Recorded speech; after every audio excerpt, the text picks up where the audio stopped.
Hello friends, welcome to my channel Vedakulam. और ये हमारा नया वॉल्यूम स्टार्ट किया है मैंने फ़िज़िक्स का 12th क्लास के लिए। और हमारे पास, जैसे कि आप लोगों को पता है कि फ़िज़िक्स में जो हमारे पास सिलेबस है, वो सिलेबस टोटल अगर एनसीईआरटी की मैं बात करता हूँ, उस एनसीईआरटी के अकॉर्डिंग पूरे सिलेबस को हमने 2 बुक्स में है हमारे पास।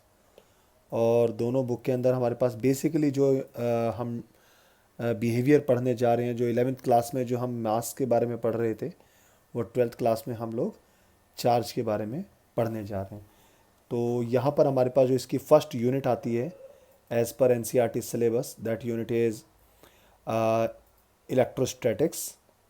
और इलेक्ट्रोस्टैटिक्स में हम लोग यहाँ पर इसको 5 पार्ट में पढ़ेंगे। सबसे पहले हम यहाँ पे चार्ज के बारे में पढ़ेंगे, जिसमें हम कूलम्स लॉ की बात करेंगे। फिर हमारे पास इलेक्ट्रिक फील्ड की बात करेंगे। उसके बाद फिर हम गॉसेस थ्योरम की बात करेंगे। उसके बाद हम पोटेंशियल को पढ़ेंगे। और उसके बाद हम लास्ट में पढ़ने जा रहे हैं कैपेसिटर्स। सो ये हमारे पास इस वॉल्यूम का हमारे पास जो फर्स्ट वॉल्यूम है इलेक्ट्रोस्टैटिक्स। इलेक्ट्रोस्टैटिक्स में जो हमारा पहला जो टॉपिक होगा, जिसमें हम चार्ज के बारे में बात करने जा रहे हैं, तो उसकी मैं आज ये फर्स्ट वीडियो लेकर आपके सामने आया हूँ। और आपको मेरे चैनल में जितनी भी वीडियोस हैं मैथमेटिक्स और फिज़िक्स दोनों को हुई यहाँ पर इस चैनल में मिलेंगी। और जितना भी मेरा जो टॉपिक्स होंगे, आप उनको चाहो तो प्रॉपर नोट्स बना सकते हैं। इसके इस तरीके से मैंने डिज़ाइन किया है इसको। सो आई होप कि पसंद आएगा आप लोगों को। और अगर आपको अच्छा लगता है तो डेफिनेटली आप मेरे कोर्स को सब्सक्राइब कीजिएगा और इसको शेयर कीजिएगा। तो चलिए स्टार्ट करते हैं। हमारे पास फिज़िक्स का 12th क्लास की स्टार्टिंग, इलेक्ट्रोस्टैटिक चार्ज। और इस हमारे पास वॉल्यूम 1 के अंदर हम लोग किस किस टॉपिक को इंट्रोड्यूस करने वाले हैं कि हम सबसे पहले इंट्रोडक्शन लेंगे। Structure of atom, conductors and insulators, charging of bodies, charging of conductors and charging of insulators. इन हमारे पास 6 टॉपिक्स को यहाँ पे डिस्कस करने जा रहे हैं। चलिए स्टार्ट करते हैं हमारे पास। सबसे पहले हमारे पास बात आती है कि जो चीज़ हम यहाँ पे पढ़ने जा रहे हैं, इलेक्ट्रोमैग्नेटिज्म। बेसिकली इलेक्ट्रोमैग्नेटिज्म है क्या? इलेक्ट्रोमैग्नेटिज्म बेसिकली 2 चीज़ों से मिलकर बना है, that is electrical and magnetic. तो जहाँ पर भी इलेक्ट्रिकल और मैग्नेटिक दोनों फिनोमिना होंगे, वहाँ पर हम इलेक्ट्रोमैग्नेटिज्म की बात करेंगे। अब यहाँ पर हमारे पास जो ये इलेक्ट्रोमैग्नेटिक फिनोमिना है, ये 2 कंडीशंस में हो सकता है। या तो हमारे पास चार्ज रेस्ट पे हो, या हमारे पास चार्ज मोशन में हो। अगर हमारे पास चार्ज रेस्ट पे है, तो फिजिक्स की वो ब्रांच जहाँ पर हम चार्ज की रेस्ट सिचुएशन को स्टडी करने वाले हैं, उसको हम इलेक्ट्रोस्टैटिक्स बोलेंगे। और वो पार्ट जहाँ पे चार्ज मोशन में आ जाएगा, उस सेक्शन को हम इलेक्ट्रोडायनेमिक्स में स्टडी करने वाले हैं। इसका मतलब ये है कि electrostatics deals with the study of forces, field and potential arising from static charges. Static charge की वजह से जो हमारे पास फोर्स, फील्ड या पोटेंशियल जनरेट होगा, उसको जब हम फिजिक्स की जिस ब्रांच में डील करते हैं, उसको हम इलेक्ट्रोस्टैटिक्स कहते हैं। अब इलेक्ट्रोस्टैटिक्स के बहुत सारे एग्जांपल्स हैं कि मतलब स्टैटिक चार्ज की वजह से क्या क्या होता है। खास तौर पे आप लोगों की जो फोटोस्टेट मशीन्स होती हैं, जिनको जेरोक्स मशीन बोलते हैं, वो सब इलेक्ट्रोस्टैटिक का एक एग्जांपल है। आगे जाके मैं समझाऊंगा कैसे काम करती है। इसी तरीके से ये जो अभी थंडरिंग होती है या लाइटनिंग होती है स्काई में, ये भी इलेक्ट्रोस्टैटिक का ही एक एग्जांपल है। और बचपन में हम लोग एक गेम खेलते थे कि चेयर पे बैठ गए और पीछे अपने फ्रेंड को बोलते थे कि टॉवल से उस पर स्पीडली हिट करो, और फिर दूसरे बच्चे को बोलते थे कि फिंगर को टच करो, तो करंट लगता था। ये भी इलेक्ट्रोस्टैटिक का ही एक एग्जाम्पल है। तो जो बचपन में खेला था, अब हम जाके समझने वाले हैं कि क्यों होता था। इसी तरीके से अगर इलेक्ट्रोडायनेमिक्स की बात करते हैं, तो बहुत सारे एग्जाम्पल हैं। जहाँ पर भी देखोगे आपको सब कुछ इलेक्ट्रोडायनेमिक्स है। आपके पास 4G आ रहा है, 5G आ रहा है, मैग्नेटिक फिनोमिना, ये जो कुछ भी आपकी बुलेट ट्रेन्स, ये सब हमारे पास इलेक्ट्रोडायनेमिक्स के एग्जाम्पल्स हैं। ठीक है, चलिए अब हम स्टार्ट करते हैं सबसे पहले कि एटम क्या होता है। सबसे पहली चीज़, बचपन से पढ़ते आ रहे हैं एटम क्या होता है, क्या नहीं होता है। ठीक है, चलिए समझते हैं एटम बेसिकली क्या है। मैं आपको समझाता हूँ कि मान लीजिए ये हमारे पास एक एटम है। ये एटम 2 पार्ट से मिलकर बना हुआ है। इसमें एक पॉजिटिव चार्ज न्यूक्लियस होता है। इस पॉजिटिव चार्ज न्यूक्लियस की अगर मैं बात करता हूँ, इस न्यूक्लियस में हमारे पास कौन होते हैं? प्रोटॉन्स होते हैं और न्यूट्रॉन्स होते हैं। होने को तो और भी बहुत सारी चीज़ होती हैं, लेकिन अभी मैं सिर्फ बेसिक फंडामेंटल की बात कर रहा हूँ, मॉडर्न फिजिक्स में नहीं जा रहा हूँ। प्रोटॉन को मैं यहाँ पे सिंबल P से और न्यूट्रॉन को सिंबल N से रिप्रेजेंट करने जा रहा हूँ। और इस न्यूक्लियस के चारों तरफ हमारे पास डिफरेंट डिफरेंट ऑर्बिट्स में इलेक्ट्रॉन्स रिवॉल्व करते रहते हैं। तो मैं बेसिकली कह सकता हूँ कि कोई भी एटम होता है वो दो पार्ट से मिलकर बना हुआ होता है। एक हमारे पास न्यूक्लियस हुआ और दूसरा हमारे पास सराउंडिंग एरिया जहाँ पर इलेक्ट्रॉन्स डिफरेंट डिफरेंट ऑर्बिट्स में रिवॉल्व करते रहते हैं। अब देखिए प्रोटॉन्स पे जो चार्ज होता है वो हमारे पास कितना होता है, -1.6 इंटू 10⁻⁻19 कूलम का होता है। और इलेक्ट्रॉन पे जो चार्ज होता है, सॉरी प्रोटॉन पे जो चार्ज होता है प्लस में होता है, और इलेक्ट्रॉन पे जो चार्ज होता है वो -1.6 इंटू 10⁻⁻19 कूलम का होता है।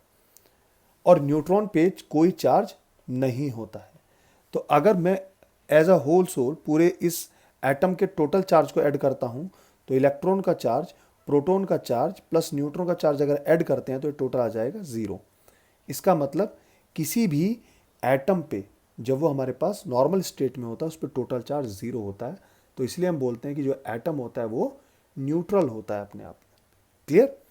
लेकिन इसका मतलब ये नहीं है कि न्यूक्लियस जो है वो न्यूट्रल है। एटम न्यूट्रल है, न्यूक्लियस पे पॉजिटिव चार्ज हुआ, और वो जितना चार्ज न्यूक्लियस पे होता है उतना ही चार्ज किस पे होता है, इलेक्ट्रॉन्स पे होता है, टोटल इलेक्ट्रॉन्स पे होता है। दूसरी चीज, इलेक्ट्रॉन के लिए न्यूट्रल होने के लिए जरूरी नहीं है कि उसका चार्ज ही हमारे पास न्यूट्रल हो।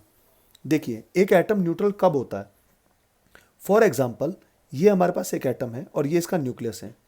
इस न्यूक्लियस की टोटल चार्ज की कंसंट्रेशन इसके सेंटर पे होगी, और इलेक्ट्रॉन्स की जो टोटल नेगेटिव चार्ज है उसकी कंसंट्रेशन भी इस सेंटर पे होनी चाहिए। जब ये दोनों चार्ज की कंसंट्रेशन एक दूसरे के ऊपर ओवरलैप करती है तब हम बोलते हैं कि ये हमारे पास न्यूट्रल है और स्टेबल है। बात समझ में आया? अगर ऐसा नहीं है तो इसकी स्टेबिलिटी को काउंट नहीं किया जाता। ऐसा मैंने क्यों बोला, आगे आके जब मैं कूलम्स लॉ बताऊंगा वहां पर आप इस चीज को समझेंगे। ठीक है, तो चलिए, तो हमारे पास एटम जो है वो दो पार्ट से मिलकर बना हुआ है। फर्स्ट पार्ट है न्यूक्लियस जिसमें प्रोटॉन और न्यूट्रॉन होते हैं, मैंने आपको बता दिया। और दूसरा पार्ट होता है एक्स्ट्रा न्यूक्लियर पार्ट जहां पर इलेक्ट्रॉन रिवॉल्व करते हैं। एक न्यूट्रल एटम के अंदर नंबर ऑफ इलेक्ट्रॉन और नंबर ऑफ प्रोटॉन्स आपस में बराबर होते हैं। आप कह सकते हो number of electron is equal to number of protons. Electron का जो चार्ज होता है दैट इज 1.6 इंटू 10⁻⁻19 कूलम का नेगेटिव चार्ज होता है, आप इसको -e से डिनोट कर सकते हैं। और प्रोटॉन के जो चार्ज होता है उसको +1.6 इंटू 10⁻⁻19 कूलम, इसको आप P से या +e से भी डिफाइन कर सकते हैं। अभी तक मॉडर्न फिजिक्स में मत जाइएगा। चलिए, अब हमारे पास इन प्रोटॉन और न्यूट्रॉन के बेसिस पर, क्योंकि हमारे पास किसी भी एटम के अंदर प्रोटॉन, इलेक्ट्रॉन और न्यूट्रॉन तीनों चीज होती हैं, लेकिन क्या होता है जो प्रोटॉन्स होते हैं वो न्यूक्लियस के अंदर बहुत स्ट्रॉन्ग फोर्सेस से, जिनको हम न्यूक्लियस फोर्सेस बोलते हैं, उनके थ्रू आपस में बाउंड होते हैं, जिस वजह से वो इजीली बाहर नहीं निकल सकते। सो इलेक्ट्रॉन्स क्या होते हैं वो हमारे पास इजीली बाहर निकल सकते हैं। ये हमारे पास न्यूक्लियस हो गया, इसके बाहर डिफरेंट डिफरेंट हमारे पास ऑर्बिट्स हो गए जिसमें हमारे पास इलेक्ट्रॉन रिवॉल्व कर रहे हैं। जो इलेक्ट्रॉन सबसे दूर वाले ऑर्बिट में है उनके बीच में फोर्स जो होगी वो सबसे कम होगी, जो पास में होंगे उनके पास फोर्सेस ज़्यादा होगी। तो ये दूर वाले इलेक्ट्रॉन आसानी से इस ऑर्बिट से बाहर निकल सकते हैं। ये सब केमिस्ट्री में हम लोग पढ़ चुके हैं, आयनाइजेशन एनर्जी क्या होती है और ये बाइंडिंग एनर्जी क्या होती है। तो हम अगर बाहर से किसी एजेंसी के थ्रू रब करके या किसी और तरीके से एनर्जी प्रोवाइड करें, और वो एनर्जी अगर इतनी हुई कि ये इलेक्ट्रॉन इस बॉन्डिंग को ब्रेक कर दे, तो ये इलेक्ट्रॉन इस एटम से डिटैच हो जाएगा, फ्री हो जाएगा, और वो उस मटेरियल में मूव करने के लिए फ्री हो जाएगा। ठीक है, ऐसे इलेक्ट्रॉन्स को जो अपने ऑर्बिट को रिलीज कर देते हैं, उससे बाहर आ जाते हैं, उनको हम क्या बोलते हैं, फ्री इलेक्ट्रॉन्स बोलते हैं। क्लियर? बहुत काम आने वाले हैं ये फ्री इलेक्ट्रॉन्स यहाँ पे। चलिए, तो हमारे पास इन्हीं फ्री इलेक्ट्रॉन्स के बेसिस पर हम बात करें, क्योंकि ये फ्री इलेक्ट्रॉन्स ही चार्ज को कैरी करते हैं, चार्ज कैरियर होते हैं, एक जगह से दूसरी जगह पर लेके जाते हैं। तो जिन मटेरियल्स में चार्ज का फ्लो हो सकता है, ठीक है, यानी इलेक्ट्रॉन्स, फ्री इलेक्ट्रॉन्स मूव कर सकते हैं, फ्री इलेक्ट्रॉन्स अवेलेबल होते हैं, उन सबको हम क्या बोलते हैं, कंडक्टर्स बोलते हैं। यानी मेटल जितने भी होंगे सब में यही चीज़ होती है। कुछ नॉन मेटल्स ऐसे होते हैं जिनमें चीज़ हो सकती है, जैसे ग्रेफाइट, आपकी पेंसिल के आगे की जो ब्लैक टिप होती है that is made up of graphite. तो उसी से हमारे पास एक बहुत ही लेटेस्ट टेक्नोलॉजिकल मटेरियल मिला है जिसको हम ग्रेफीन भी बोलते हैं। और जो आजकल आप सैमसंग के फोल्डेबल फ़ोन देखते हो, ये लगभग लगभग उसी टेक्नोलॉजी की तरफ मूव करने वाला एक कॉन्सेप्ट है। चलिए, तो हमने क्या करा, मटेरियल को दो पार्ट में डिवाइड किया, कंडक्टर्स में और इंसुलेटर्स में। कंडक्टर्स वो मटेरियल हैं जिनमें चार्ज का फ्लो हो सकता है, जैसे मेटल और some non metals like graphite. और इंसुलेटर्स वो मटेरियल्स होते हैं जिनमें हमारे पास चार्ज का फ्लो अलाउ नहीं होता, जैसे प्लास्टिक हो गया, पेपर हो गया, और इस तरह की चीज़ें हमारे पास अवेलेबल है, और लकड़ी हो गई, बहुत सारी चीज़ें हमारे पास। तो दो पार्ट में हमने क्लासिफाई किया, ठीक है। चलिए, अब हमारे पास टॉपिक आता है कि हम किसी बॉडी को चार्ज करेंगे कैसे। देखिए, बॉडी हमारे पास ये चीज़ क्लियर हो गई, कोई भी ऑब्जेक्ट जो है वो या तो कंडक्टर होगा या इंसुलेटर होगा। सो किसी भी कंडक्टर या इंसुलेटर, या मैं कहूँ किसी भी ऑब्जेक्ट में से इलेक्ट्रॉन्स को ऐड करना या रिमूव करने का जो प्रोसेस होगा, इसको ही बोला जाता है चार्जिंग। सो बाय एडिंग और removing electrons from object it can be charged. So अगर कोई पूछे चार्जिंग क्या है, किसी भी बॉडी से किसी भी ऑब्जेक्ट से इलेक्ट्रॉन को ऐड करना या उससे इलेक्ट्रॉन को रिमूव करना, that process is called the charging.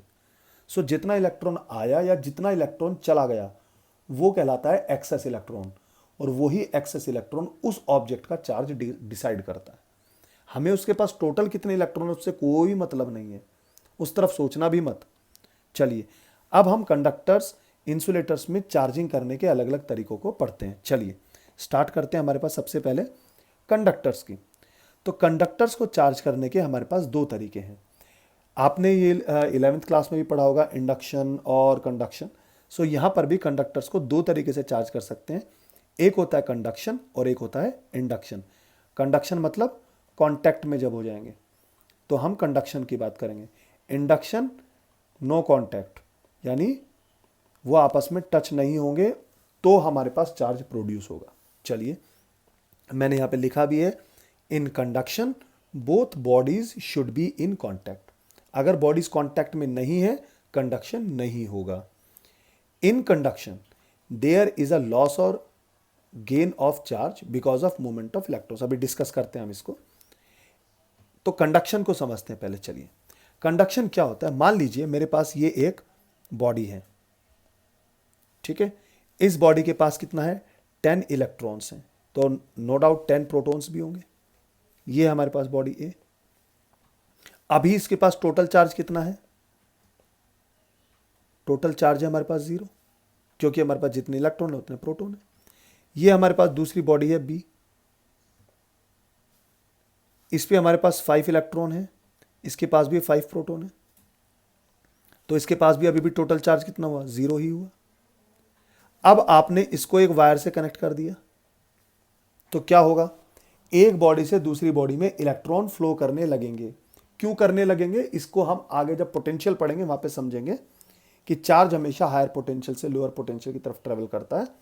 तो वो क्यों करता है, वो बहुत लंबी कहानी है, तो समझेंगे इसको। फिलहाल अभी आप ये मान के चलिए कि जब आपने इसको आपस में कांटेक्ट में लाए तो एक बॉडी से दूसरी बॉडी में हमारे पास क्या होगा, इलेक्ट्रॉन्स मूव करने लगेंगे। मान लीजिए इस प्रोसेस में यहां से 3 इलेक्ट्रॉन्स जो हैं वो इस तरफ चले गए। बात समझ में आया। तो अब ये बताओ, अब इस बॉडी पे कितने इलेक्ट्रॉन रह गए, अब इस पे रह जाएंगे 7 इलेक्ट्रॉन, लेकिन प्रोटॉन तो अभी भी 10 ही रहेंगे क्योंकि प्रोटॉन तो मूव नहीं करते। लेकिन इस बॉडी पे हमारे पास 8 इलेक्ट्रॉन हो जाएंगे, लेकिन प्रोटॉन अभी भी 5 ही हैं। तो अब मुझे बताइए इस पे हमारे पास टोटल कितना इफेक्ट आ गया। अब number of electron number of proton equal नहीं है, तो अब हमारे पास जो टोटल चार्ज बनेगा वो कितना बनेगा, ये हो जाएगा 7 इलेक्ट्रॉन का चार्ज माइनस 10 प्रोटॉन का चार्ज। सो हमारे पास प्रोटॉन जो है हमारे पास डोमिनेट कर रहा है, ठीक है, क्योंकि चार्ज हमेशा एडिटिव नेचर का है। तो आप इसको ऐसे लिखिए 7 इलेक्ट्रॉन प्लस 10 प्रोटॉन। जब आप सॉल्व करेंगे सो ये 3 प्रोटॉन के चार्ज के इक्वल आ जाएगा। क्लियर। इसी तरीके से जब मैं इस वाले सेक्शन की बात करता हूं, इसके पास हमारे पास 8 इलेक्ट्रॉन्स हैं और 5 प्रोटॉन्स हो गए, तो हमारे पास कितना हो गया, हमारे पास इसके पास एक्सेस में हो गए 3 इलेक्ट्रॉन एक्सेस में आ गए। तो देखिए यहां से 3 इलेक्ट्रॉन इधर चले गए तो इसके पास 3 इलेक्ट्रॉन एक्सेस में आ गए, और यहां से 3 इलेक्ट्रॉन कम हो गए। बात समझ में आया। जिस पर 3 इलेक्ट्रॉन कम हो गए उस पर आ गया पॉजिटिव चार्ज, जिस पे इलेक्ट्रॉन बढ़ गए उस पे आ गया नेगेटिव चार्ज। तो जिस पे इलेक्ट्रॉन का एक्सेस होता है जिस बॉडी पे, वो निगेटिवली चार्ज कहलाती है। जिस बॉडी पे इलेक्ट्रॉन की डेफिशिएंसी होती है वो बॉडी पॉजिटिवली चार्ज कहलाती है। सो ये हमारे पास कंडक्शन फिनोमिना है। तो अब एक बात सोचिए, जब ये कंडक्शन हुआ, कंडक्शन में इंपॉर्टेंट चीज क्या है, इलेक्ट्रॉन एक बॉडी से दूसरी बॉडी में ट्रांसफर होते हैं, पहली चीज। तो अगर वो पूछता है क्या कंडक्शन के अंदर मास पे फर्क पड़ता है, यस, क्योंकि अगर हमारे पास इलेक्ट्रॉन इधर गए होंगे तो उतने इलेक्ट्रॉन की यहाँ कमी हो गई होगी, और क्योंकि इलेक्ट्रॉन पे मास होता है तो उतना इलेक्ट्रॉन के इक्वल मास यहाँ पे कम हो गया होगा, और उतने ही इलेक्ट्रॉन के इक्वल मास यहाँ पे बढ़ गया होगा। इसीलिए कंडक्शन फिनोमेना में चार्ज भी बदलता है और मास भी बदलता है, ये ध्यान रखिएगा, ठीक है। आई होप आपको समझ में आया। चलिए अब बात करते हैं हम इंडक्शन फिनोमिना की। इंडक्शन फिनोमिना में बॉडीज कांटेक्ट में नहीं होती हैं, और क्योंकि वो कांटेक्ट में नहीं है तो इलेक्ट्रॉन एक बॉडी से दूसरी बॉडी में नहीं जा रहे हैं। तो इससे क्या हुआ, चार्ज तो जनरेट हुआ लेकिन वहां पर हमारे पास किसी भी तरह का मास में कोई चेंज नहीं होगा। In induction there is zero loss of charge as bodies are not in contact, but conduction में चार्ज का गेन और लॉस होगा। Clear? When a conductor is charged in a small region, the charge distributes itself over the entire surface. इस line को मैं समझाता हूं और इसके साथ साथ इंडक्शन को समझते हैं। जब भी किसी कंडक्टर को हम चार्ज करते हैं तो वो चार्ज उस पूरे कंडक्टर की सरफेस पर यूनिफॉर्मली डिस्ट्रीब्यूट हो जाता है। अब समझिए हमारे पास इंडक्शन फिनोमिना को। इंडक्शन फिनोमिना में मैंने आपको क्या बोला, बॉडीज कांटेक्ट में नहीं आएंगी। मान लीजिए इस पे हमारे पास प्लस क्यू चार्ज है और इस बॉडी पे हमारे पास ये अभी न्यूट्रल बॉडी है। न्यूट्रल बॉडी का मतलब क्या है कि हमारे पास इस पे इलेक्ट्रॉन्स और प्रोटॉन्स यूनिफॉर्मली डिस्ट्रीब्यूटेड है। प्रोटॉन्स न्यूक्लियस में सिचुएटेड है और इलेक्ट्रॉन्स जो है हमारे पास चारों तरफ यूनिफॉर्मली डिस्ट्रीब्यूटेड है, इस तरीके से। अभी जैसे इस बॉडी को इसके बिल्कुल पास लेके आते हैं, टच नहीं किया हमने, पास लेके आए, तो क्या होगा, ये पॉजिटिव चार्ज इन इलेक्ट्रॉन्स को अपनी तरफ खींचना शुरू करेगा, इन सब इलेक्ट्रॉन को अपनी तरफ खींचना शुरू करेगा। तो उससे क्या होगा कि हमारे पास इस बॉडी में यहां पर इलेक्ट्रॉन्स की मेजॉरिटी होने लगेगी यहां पे। अब मैंने बोला जहां पे इलेक्ट्रॉन्स की मेजॉरिटी हुई मींस एक्सेस हो गया, तो यहां पर इलेक्ट्रॉन्स की डेफिशिएंसी होगी, यहां पे कमी होगी एक तरह से। बात समझ में आया? और अगर कमी हो गई तो इसका मतलब क्या हुआ, इसका मतलब यह हुआ कि इस सेक्शन में as compare to this negative charge यहां पे क्या आ गया, पॉजिटिव चार्ज आ गया, या जिसको आप कह सकते हो कि हमारे पास ये आयन से कनेक्ट थे, सेपरेट हो गए हमारे पास यहां पे। क्लियर? तो अब हमारे पास क्या हुआ, इस बॉडी पे अभी भी हमारे पास नंबर ऑफ इलेक्ट्रॉन उतने ही है, नंबर ऑफ जो आयन्स हैं बचे हुए वो भी उतने ही हैं, लेकिन यहां पर भी हमारे पास ये न्यूट्रल है और यहां पर भी ये हमारे पास न्यूट्रल ही है, लेकिन इसकी सरफेस ये नेगेटिवली चार्ज हो गई, ये वाला सेक्शन पॉजिटिवली चार्ज हो गया। अब अगर मैं इस सेक्शन को ग्राउंडिंग दे देता हूं, अर्थ से कनेक्ट कर देता हूं, क्योंकि अर्थ एक इतना बड़ा कहते हैं महासागर है कि इस पे चाहे पॉजिटिव चार्ज की बॉडी लगा दो या नेगेटिव चार्ज की बॉडी लगा दो, तो चार्ज अपने आप को इस तरीके से मूव कराता है कि जिस बॉडी को हमने उसके साथ कॉन्टैक्ट किया वो बॉडी जीरो चार्ज पे आ जाती है। तो ये जितना भी पॉजिटिव चार्ज है ये सारा का सारा चार्ज हट जाएगा। तो अब इस बॉडी के पास क्या बचेगा, सिर्फ ये वाला चार्ज बचेगा। अब इसने आपने ग्राउंडिंग हटा दिया, इस चार्ज को भी हटा दो, तो ये चार्ज अपने आप को दोबारा से रिडिस्ट्रीब्यूट कर देगा और बॉडी कंप्लीटली नेगेटिवली चार्ज हो जाती है। सो ये हमारे पास इंडक्शन फिनोमिना है। हमने बॉडी को चार्ज कांटेक्ट में नहीं लाना है, बिना कांटेक्ट में लाए चार्ज का रीडिस्ट्रीब्यूशन हो जाता है। सो बेसिकली इंडक्शन फिनोमिना में क्या होता है, सो इंडक्शन फिनोमिना में चार्ज का रीडिस्ट्रीब्यूशन हो जाता है, लेकिन कंडक्शन में चार्ज का एक्चुअल में मूवमेंट होता है, ट्रांसफर होता है। बात समझ में आया? ठीक है, चलिए अब जो सबसे इंपॉर्टेंट पार्ट है वो ये है इंसुलेटर्स में चार्ज कैसे प्रोड्यूस किया जाएगा। चलिए अब हम इंसुलेटर में चार्ज प्रोड्यूस करने की कोशिश करते हैं। अब इंसुलेटर्स क्या बॉडीज होती हैं जिनमें हमारे पास जो फ्री इलेक्ट्रॉन्स है वो उनका मूवमेंट ईजिली पॉसिबल नहीं है। सो क्योंकि इंसुलेटर्स में चार्ज फ्लो नहीं कर सकता, सो इसलिए इंसुलेटर्स में चार्ज जनरेट करने के लिए हम फ्रिक्शन को यूज करते हैं, हमेशा ध्यान रखिएगा। फॉर एग्जाम्पल जैसे आपके पास दो इंसुलेटर्स है, जैसे आपके पास कंघा हो गया और कपड़ा हो गया, आपस में उनको रगड़ो तब उसमें चार्ज प्रोड्यूस होगा। देखा होगा ना, जब कॉम्ब को रगड़ो एक कपड़े के ऊपर, उसके बाद अपने बालों के पास लाना हाथ के, तो कॉम्ब आपके बालों को धीरे धीरे अपलिफ्ट करने लगेगा। तो यही हमारे पास चार्ज प्रोडक्शन का तरीका है। अब ऐसा होता क्या है इंसुलेटर्स के अंदर, अब हमने लिख तो दिया rubbing allows exchange of charge and this exchange is of equal and opposite nature. तो मतलब क्या है इसका, चलिए हमारे पास समझते हैं। देखो ये हमारे पास क्या है कि एक हमारे पास एटम है, ठीक है, इस पे हमारे पास पॉजिटिव चार्ज है और इसके बाद हमारे पास क्या है, इलेक्ट्रॉन्स है। क्लियर। अब क्या होता है हमारे पास, अब आपने इसके पास एक चार्ज बॉडी लेके आए, जब चार्ज बॉडी लेके आ गए तो क्या होगा, ये इलेक्ट्रॉन्स फॉर एग्जांपल ये हमारे पास पॉजिटिव चार्ज है। अब ये पॉजिटिव चार्ज क्या करेगा, इन इलेक्ट्रॉन को अपनी तरफ खींचेगा और इस न्यूक्लियस को अपने से रिपेल करने की कोशिश करेगा, इलेक्ट्रॉन को अपनी तरफ खींचेगा। तो इसकी जो स्ट्रक्चर है वो कैसी बन जाएगी, थोड़ा ऐसी बन जाएगी। इलेक्ट्रॉन्स की जो टोटल कंसंट्रेशन है वो यहाँ पर कहीं आ जाएगी और न्यूक्लियस थोड़ा सा इधर शिफ्ट हो जाएगा। अब मैंने स्टार्टिंग में आपको बताया था कि न्यूट्रल एटम के अंदर जो इलेक्ट्रॉन्स की नेगेटिव चार्ज की टोटल कंसंट्रेशन और पॉजिटिव चार्ज की टोटल कंसंट्रेशन कोइंसाइड करती है। अब ये कोइंसाइड नहीं करेगी, सो ये एक तरह से क्या बन जाता है, हमारे पास डाइपोल बन जाता है। जब ये डाइपोल बन जाता है तब जाके यहाँ पर हमारे पास इस तरीके से छोटे छोटे छोटे छोटे डाइपोल्स बन जाते हैं, जिसकी वजह से उसमें चार्ज प्रोड्यूस हो जाता है। अब इंडक्शन और फ्रिक्शन के थ्रू ये ध्यान समझिएगा, कंडक्टर्स में जो चार्ज प्रोड्यूस होता है उसमें मैंने एक लाइन लिखी थी कि जो भी चार्ज स्मॉल सेक्शन में देते हैं वो पूरी बॉडी पे यूनिफॉर्मली डिस्ट्रीब्यूट हो जाता है। इंसुलेटर्स में ऐसा नहीं होता, जितने सेक्शन में आपने चार्ज दिया सिर्फ उतने सेक्शन में ही चार्ज प्रोड्यूस होता है, बाकी से उसका कोई लेना देना नहीं होता है। ये बात समझ में आया। तो ये हमारे पास इंडक्शंस में जो इंसुलेटर्स हैं उसमें फ्रिक्शन के थ्रू चार्ज प्रोड्यूस करने का तरीका है। आज की इस हमारी जो क्लास है उसमें ये कुछ छोटी छोटी चीज़ें मैंने आपको एक्सप्लेन करी थी। हालांकि इन सब चीज़ों का अभी कोई लेना देना नहीं है, लेकिन जैसे जैसे हम क्वेश्चंस करेंगे वहाँ पर इनकी ज़रूरत पड़ेगी और वहाँ पर मैं इनको समझाऊंगा, तो तब आपको ये सारी चीज़ें काम आएंगी।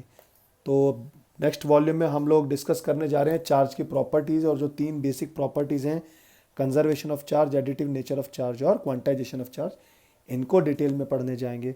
ठीक है, साथ में मैं आपको इनके न्यूमेरिकल्स भी कराऊंगा, एनसीईआरटी के कराऊंगा, कुछ हमारे पास जो एडवांस लेवल की प्रॉब्लम्स हैं जो प्रीवियस ईयर्स में आईआईटीज़ वगैरह में आ चुकी हैं, उन सबको भी मैं डिस्कस करूँगा। So thanks for watching and please subscribe my channel and share to your friends and your circle. Okay.